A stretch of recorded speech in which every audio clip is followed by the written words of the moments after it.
সুন্দরবনের কুমিরমারি দ্বীপের দুর্গাপূজা।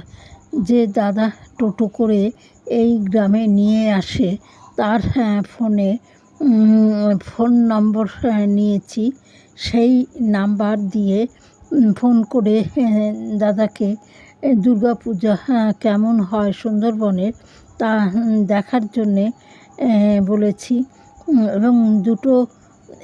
এবং ওই দাদার বাড়িতে এসে রাতে বারান্দায় ঘুমিয়েছে এবং সকালে ওই দুটো বাচ্চাকে নিয়ে গ্রামটা পুরো ঘুরে ঘুরে মানে দেখছে যে কোথায় পুজো আছে এবং কোথায়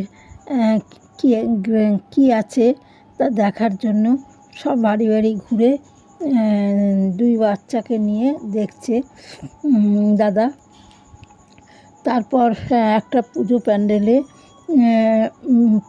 প্যান্ডেল করেছে এবং পুজোর প্যান্ডেলের খাবার দাবারেরও দোকান বসেছে এবং কয়েকজনের সঙ্গে কথাবার্তা বলেছে আমরা ঘুরে ঘুরে ঠাকুর দেখার সময় পাই না, আমাদের এখানে ওসব হয় না, আমাদের একটা ঠাকুরই হয় এবং সেখানে আমরা খুব সুন্দরভাবে মানে ওখানে দোকান নিয়ে বসে এবং বিক্রি করে এবং ঠাকুর দেখে এবং আনন্দ হয়।